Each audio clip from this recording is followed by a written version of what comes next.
Hello, kids. Now let us move ahead of our story, The Happy Prince. Okay, now we have come till that little match girl where the swallow was supposed to give another sapphire to her. So, I will stay with you one night longer, said the swallow, but I cannot pluck out your eye. You would be quite blind then. Okay, so swallow was not ready to pluck the another eye of the happy prince, because after that he would become blind. So, swallow, swallow, little swallow, said the prince, do as I command you. So again the prince ordered to the swallow. So he plucked out the prince's other eye and darted down with it. He swooped past the match girl and slipped the jewel into the palm of her hand.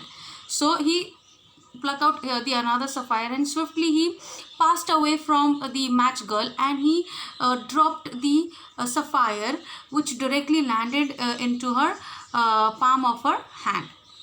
What a lovely bit of glass, cried the little girl, and she ran home laughing. Now, earlier the girl was crying because she was worried about her father. He would beat her, sorry, because she had spoiled all her matches. But now she is happy because she has found something, or she had got something beautiful, so that her father would be happy to see that. So she went home laughing. Then the swallow came back to the prince. You are blind now, he said, so I will stay with you always. Now your swallow decided to stay with the prince forever, because as he has become blind. No, little swallow, said the poor prince. You must go away to Egypt. You should go away to Egypt now. Now this instance, Prince had started saying that he should move to Egypt, and Swallow was saying that no, I should wait wait with you because you have become blind. No, I will stay with you always, said the swallow, and he slept at the prince's feet. All the next day he sat on the prince's shoulder and told him stories of what he had seen in the strange lands. So the next day the swallow sat on the prince's shoulder, and he looked around what is happening, and the life story he told to the prince. Dear little swallow, said the prince, you tell me of marvelous things, but more marvelous than anything is the suffering of men and women. There is no mystery so great as misery. Fly over my city, little swallow, and tell me what you see there. So swallow was telling him what all marvelous thing was happening around in the city, all over the city. But the happy prince insisted him to tell about the misery, the mystery of the people, so that he could help all of them. So the swallow flew over the great city and saw the rich making merry in their beautiful houses, while the beggars were sitting at the gates. He flew into dark lanes and saw the white faces of starving children looking out listlessly at the black streets. Under the archway of a bridge, two little boys were lying in each other's arms to try and keep themselves warm.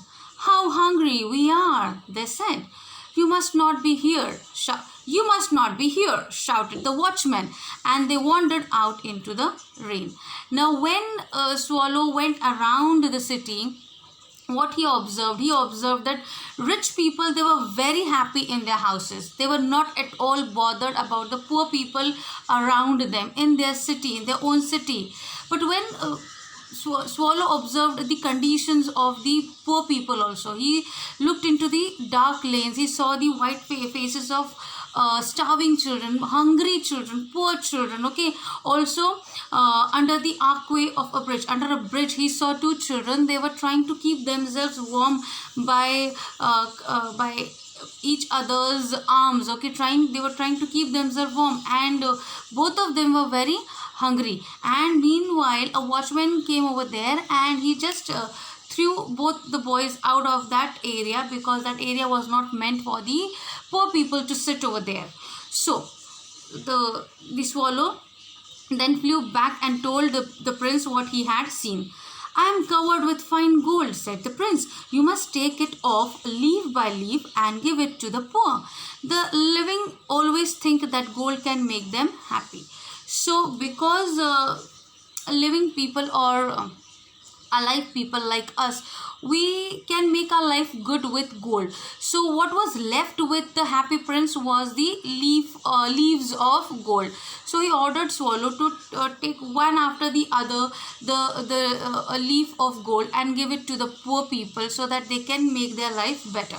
So leaf after leaf of the of the fine gold, the Swallow picked off till the happy prince looked quite dull and grey. Leaf after leaf of the fine gold he brought to the poor, and the children's faces grew rosier, and they laughed and played in the street. "We have bread now," they cried. So one after the other, the Swallow picked up the golden leaf and gave it to the poor people. When those poor children they saw the golden leaf in their hand, they were very happy. Their face grew rosier, red because of the happiness, and they cried. Then finally they are going to get the bread, the food. Then the Swallow came and after the snow came. Then the snow came, and after the snow came the frost. The streets looked as if they were made of silver. Everybody went about in furs, and the little boys wore scarlet caps and skated on the ice. So now it was going to become more cold. It was going to become colder than earlier, and the snow came. After the snow, frost, it all became frosty everywhere, chilled everywhere, and people began to wearing their warm clothes and all. Boys, they wore scarlet red color cap, and they started skating.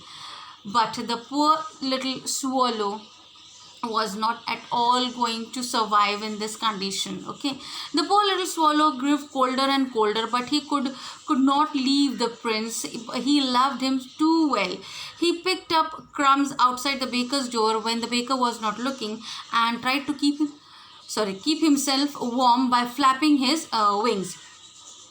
So this bird Swallow was not meant to live in cold regions, so he lived over there. Okay, just for the happy prince. Okay, he didn't want to leave happy prince alone over there in that condition. So to keep himself warm, he used to eat breadcrumbs which was fallen outside the baker's window, and he used to flap his wings continuously to keep himself warm. But at last he knew that he was going to die. He had just enough strength to fly up to the prince's shoulder once more. "Goodbye, dear prince," he murmured. "Will you let me kiss your hand?" So he knew that he was going to die that day itself, that moment itself. So he gathered the strength to fly, to hop towards the shoulder of the prince, and he said final goodbye to the prince, and he requested to kiss his hands. "I am glad that you are going to Egypt at last, little Swallow," said the prince. "You have stayed too long here, but you must kiss me on the lips, for I love you." So prince was happy. The happy prince was happy because he thought that Swallow is ready to go to Egypt, and he allowed him to kiss not only on his hand but on his lips, because he also loved him. He too loved him. "It is not to Egypt that I'm going," said the Swallow. "I'm going to house of death. Death is the brother of sleep, is he not?" So he told him that I'm not going to Egypt, I'm going to die. And he kissed the happy prince on the lips, and fell down dead at his feet. So finally, the Swallow, he kissed on the happy prince's lips, and he fell dead on the floor near the feet of prince. At that moment, a curious crack sounded inside the statue, as if something had broken. The fact is that the leaden heart had snapped right into two pieces. Okay, it certainly was a dreadfully hard frost. So as soon as the moment the Swallow died, there was a crack in his leaden heart. The heart, which was made out of lead inside the happy prince's statue, that broke into two pieces. As in, the statue of prince had died with the Swallow. Okay, so both of them, they died together. Early the next morning, The mayor was walking in the square below in company with the town councillors. As they passed the column, he looked up the statue. "Dear me, how shabby the happy prince looks," he said. "How shabby indeed," cried the town councillors, who always agreed with the mayor, and they went up to look at it. So the next day, the mayor of that city and his town councillors, they saw the statue of the happy prince, which did not look very beautiful as earlier. According to them, it has become shabby. So they went up to look at it. "The ruby has fallen out of his sword. His eyes are gone, and his golden no longer," said the mayor. "In fact, he is little better than a beggar." So here the mayor compared the statue of the happy prince with the beggar, because he looked better than the beggar. "Little better than a beggar," said the town councillors. These town councillors, they used to copy the mayor. Whatever he said, they agreed and copied. So according to the mayor, the statue was no longer beautiful. "And here is actually a dead bird at his feet," continued the mayor. "We must really issue a proclamation that birds are not to be allowed to die here." And the town clerk made a note of the suggestion. So what happened? What they saw further, they saw the dead swallow near a dead bird near the prince's feet. So he ordered the people that he should proclaim that there should not be a bird allowed near the statue or in that city further. So they pulled down the statue of the happy prince. "As he is no longer beautiful, he is no longer useful," said the art professor at the university. So the art professor in the university, what he said, that they have to pull down the statue because he was no longer beautiful as well as he was no longer useful. Then they melted the statue in a furnace. Okay, "What a strange thing," said the overseer of the workmen at the foundry. "This broken lead heart will not melt in the furnace. We must throw it away." So they threw it on a dust heap where the dead swallow was lying dead. So what happened in the factory where that statue was supposed to be melted, because that statue was made out of metal, okay, and it was covered with fine gold and other precious gems, but those fine golden leaves and precious gems were no more over there. So what they decided to melt that statue in a furnace. Furnace is a big fireplace where metals are melted. Okay, so the overseer, the workmen in the foundry, in that factory, what they found, the leaden heart, the heart, and according to them, that heart would not melt in the furnace even. So what they did, they just picked it up and threw it in the dustbin on the dust of heap where exactly the dead swallow was lying. "Bring me the two most precious things in the city," said God to one of his angels, and the angel brought him the leaden heart and the dead bird. So what happened after both of them they died? The God, the Almighty, he ordered one of his angels,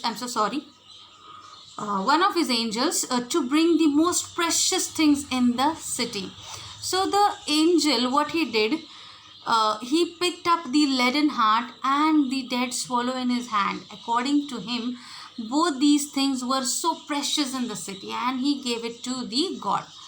"You have rightly chosen," said God, "for in my garden of paradise this little bird shall sing forever, more and more." Okay, and in my city of gold the happy prince shall praise me. Okay, so both the things, the leaden heart, ultimately the happy prince, okay, and the little swallow, both of them, they found their way, they made their way straight to the heaven. So why they made, God decided for the I should explain you first. God had decided to keep that bird in his garden where the bird would sing forever, and the happy prince would be there in his city of gold, and the prince would be praising God. What a great job both of them have got in the heaven. So this is the result of your good deeds. So basically what we have learned from this story is that do the act of kindness, be kind to others, always help others. Okay, so when you help others, at that time you get the happiness, but ultimately somewhere in the future you're going to get your repay, you would be repaid after that. Okay, so don't wait when you will get the result of your action somewhere or the other, and some time you will be getting, but make it sure you will get it. Okay, when you do good to others you will get back something good only. Okay, but when you do bad to others you are going to get bad thing back at you.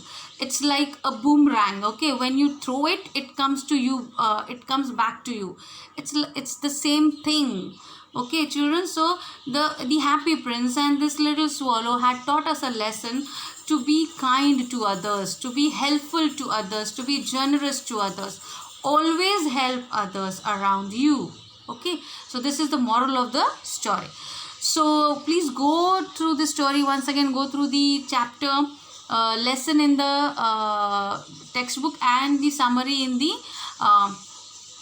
refresher, and understand the story in a better way. Till then, thank you.